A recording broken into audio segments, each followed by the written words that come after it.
Assalamualaikum warahmatullahi wabarakatuh.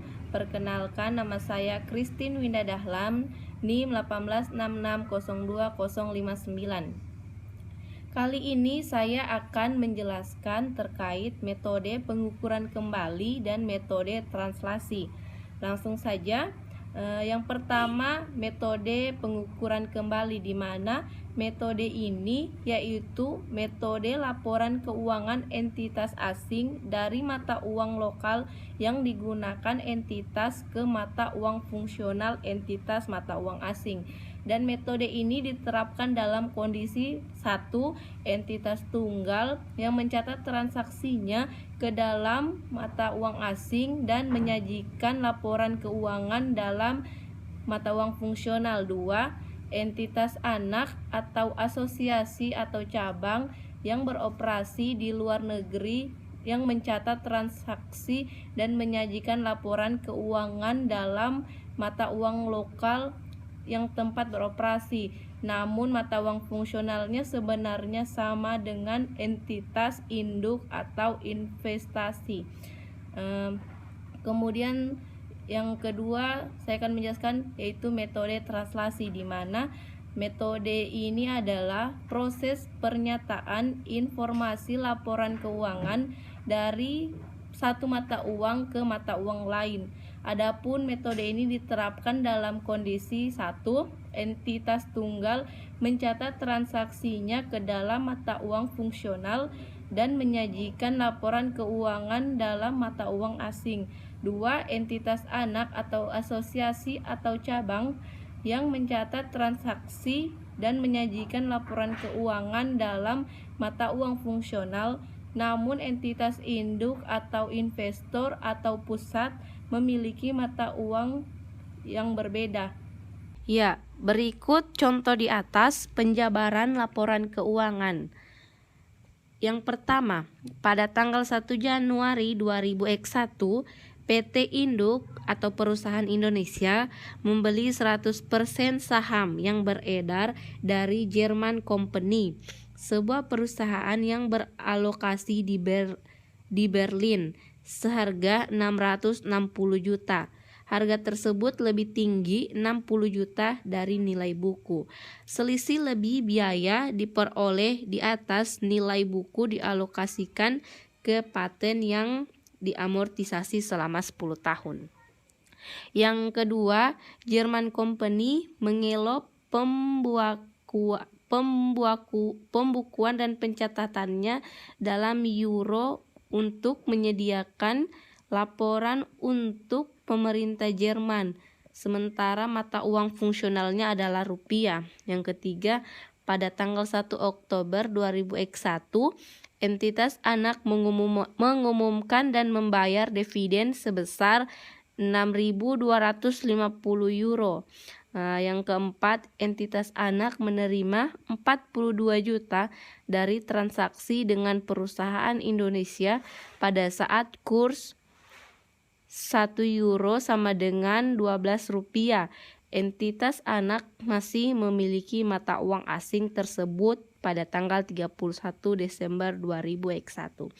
Kemudian yang terakhir, kurs spot langsung yang relevan adalah tanggal 1 Januari 2001, kursnya itu 12.000.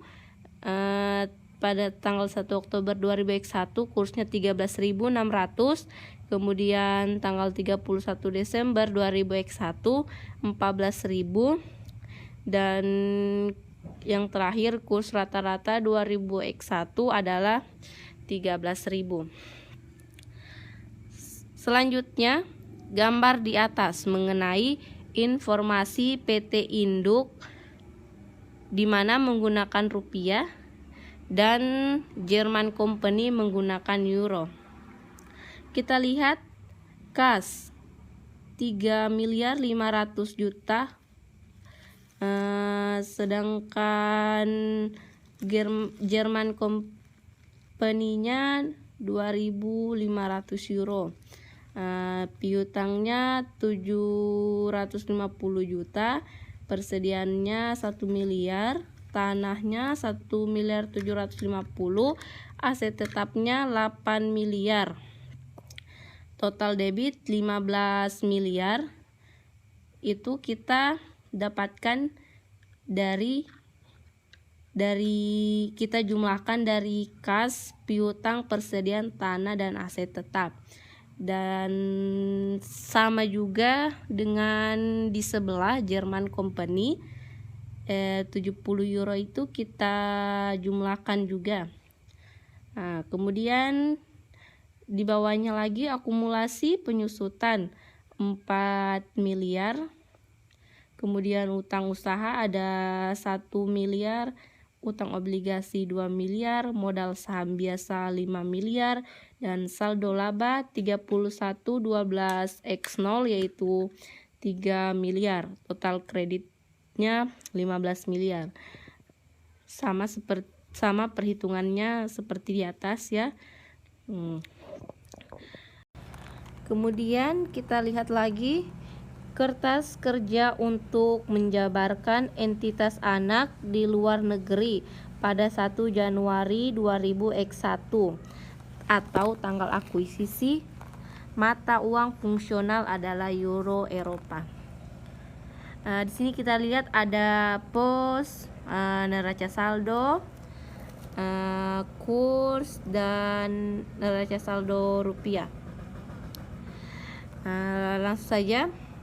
Di sini kita lihat kas 2.500, sedangkan itu untuk di neraca saldo, sedangkan kursnya itu 12.000.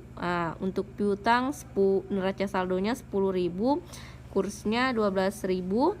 Persediaan 7.500, kursnya sama, dan aset tetap 50.000, kursnya juga sama. Total debit 70.000. Ini total debit kita ambil dari kita jumlahkan dari kas sampai aset tetap. Kemudian neraca saldo yang di sebelahnya, kas ada 30 juta, sedangkan piutang 120 juta, persediaan 90 juta, aset tetap 600 juta. 600 juta. Jadi total debitnya juga 840 juta. Ini 840 juta kita ambil dari jumlah kas sampai aset tetap, totalnya itu 840 juta.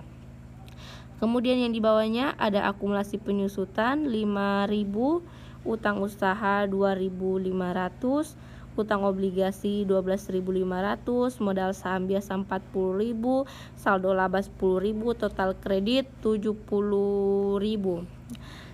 Itu total kredit sama seperti di atas caranya. Sedangkan kursnya juga 12.000.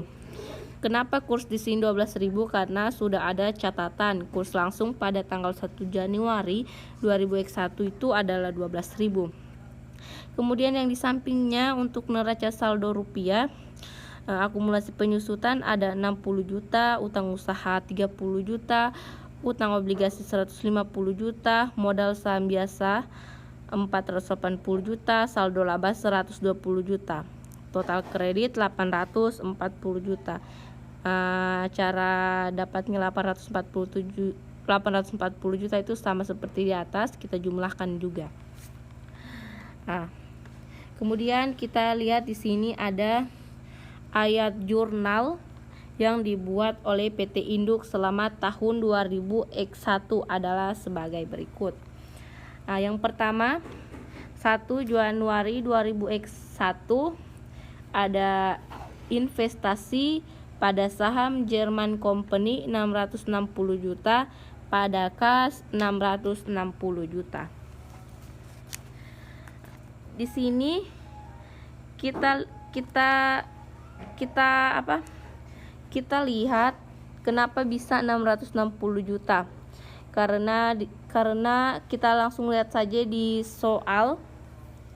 Di soal yang pertama itu ada pembelian saham Jerman Company seharga 660 juta. Selesai. Yang kedua, Jurnal untuk mengeliminasi ekuitas entitas anak, mengonsolidasi pengkonsolidasian laporan keuangan sesaat setelah akuisisi. Masih sama pada tanggal 1 Januari 2000X2. Di sini ada modal saham biasa Jerman Company 480 juta, saldo laba 120 juta, diferensial 60 juta pada investasi pada saham Jerman Company. Di sini untuk mendapatkan 480 juta kita dapat menjumlahkan itu 40.000 dikali 12.000. 40.000 itu diambil dari tabel sebelumnya, yaitu modal saham biasa, sedangkan 12.000 itu diambil dari kurs. Nah, kemudian saldo labanya itu 120 juta berasal dari 10.000 dikali 12.000. 10.000-nya itu kita ambil dari tabel sebelumnya juga, yaitu saldo laba 31 12x0. Nah, sedangkan diferensialnya itu 60 juta kita ambil dari soal nomor 1. Dan investasi pada saham Jerman Company itu 660 juta. Nah, kemudian yang ketiga, jurnal yang ketiga itu 1 Januari 2001 juga, yaitu paten 60 juta pada diferensial. Ya, selanjutnya ada di figure 12.4. Pada 1 Januari 2000X1, kertas kerja untuk laporan posisi keuangan, konsolidasian, tanggal akuisisi 100% pembelian pada harga di atas nilai buku. Nah, di sini kita dapat lihat eliminasinya. Ada PT Induk, kemudian Jerman Company, debit kredit dan konsolidasian. Di sini kita lihat ada kas di PT Induk nominalnya 2.840 juta, sedangkan di Jerman Company ada 30 juta. Debit kreditnya tidak ada, konsolidasinya itu 2.870 juta. Itu kita ambil dari 2.870 juta itu kita dapatkan dari PT Induk, kita tambah dengan Jerman Company 2.840 tambah 30 juta. Nominalnya itu 287 juta. Kemudian utang usaha di PT Induk ada 750, sedangkan Jerman Company 120 juta. Debit kreditnya tidak ada, konsolidasiannya itu 870 juta. Kita dapatkan dari 750 juta ditambah 120 juta sampai seterusnya. Nah, sedangkan kita lihat di situ ada di investasi pada saham Jerman Company, kredit di kredit itu 660 juta. 660 juta itu kita ambil dari jurnal. Kita ambil dari jurnal yang keduanya. Dari jurnal yang sebelumnya, jurnal kedua itu investasi pada saham Jerman Company ada 660 juta. Kemudian di diferensial juga di debitnya itu ada 60 juta, kita ambil di jurnal sebelumnya. Di jurnal kedua itu ada diferensial di debit 60 juta. Kemudian juga paten sama seperti itu. Ini juga diferensial ada di kreditnya 60 juta karena di jurnal sebelumnya itu di transaksi ketiga diferensial itu ada 60 juta di kredit.